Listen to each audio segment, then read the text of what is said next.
రోజురోజుకు కొందరు మనుషుల్లో వెర్రితనం ఎక్కువైపోతుంది.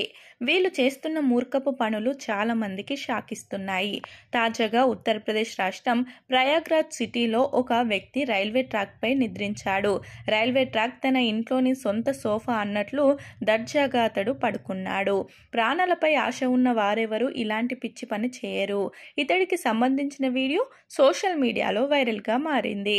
ఆ వ్యక్తి అదే ట్రాక్ పైన రైలు వస్తున్నా చీమ కూడా కుట్టనట్లు గొడుగు పట్టుకొని నిద్రపోతున్నాడు.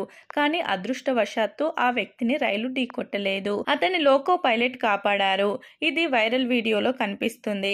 రైలు డ్రైవర్ ఆ వ్యక్తి రైలు పట్టాలపై నిద్రిస్తున్నట్లు గమనించగానే రైలును ఆపాడు. ఆ వ్యక్తిని లేపి పట్టాల నుంచి సురక్షితంగా పక్కకు పంపించాడు. ఆ తర్వాత రైలు తిరిగి ప్రయాణం మొదలుపెట్టింది. ఈ ఘటన ప్రయాగ్రాజ్ జిల్లాలోని మౌ ఐమా ప్రాంతంలో జరిగింది.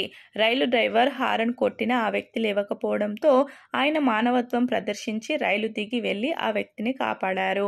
ఈ వీడియో సోషల్ మీడియాలో వైరల్ అయిన తర్వాత చాలా మంది రైలు డ్రైవర్ను ప్రశంసించారు. ఇలాంటి లోకో పైలట్కు నమస్కారం, ఆయన రైలును ఆపి ఆ వ్యక్తిని లేపి పట్టాల నుంచి కాపాడారు అని వారు రాశారు. అదే సమయంలో రైలు పట్టాలపై నిద్రపోయిన వ్యక్తిని కొంతమంది తీవ్రంగా తిట్టారు.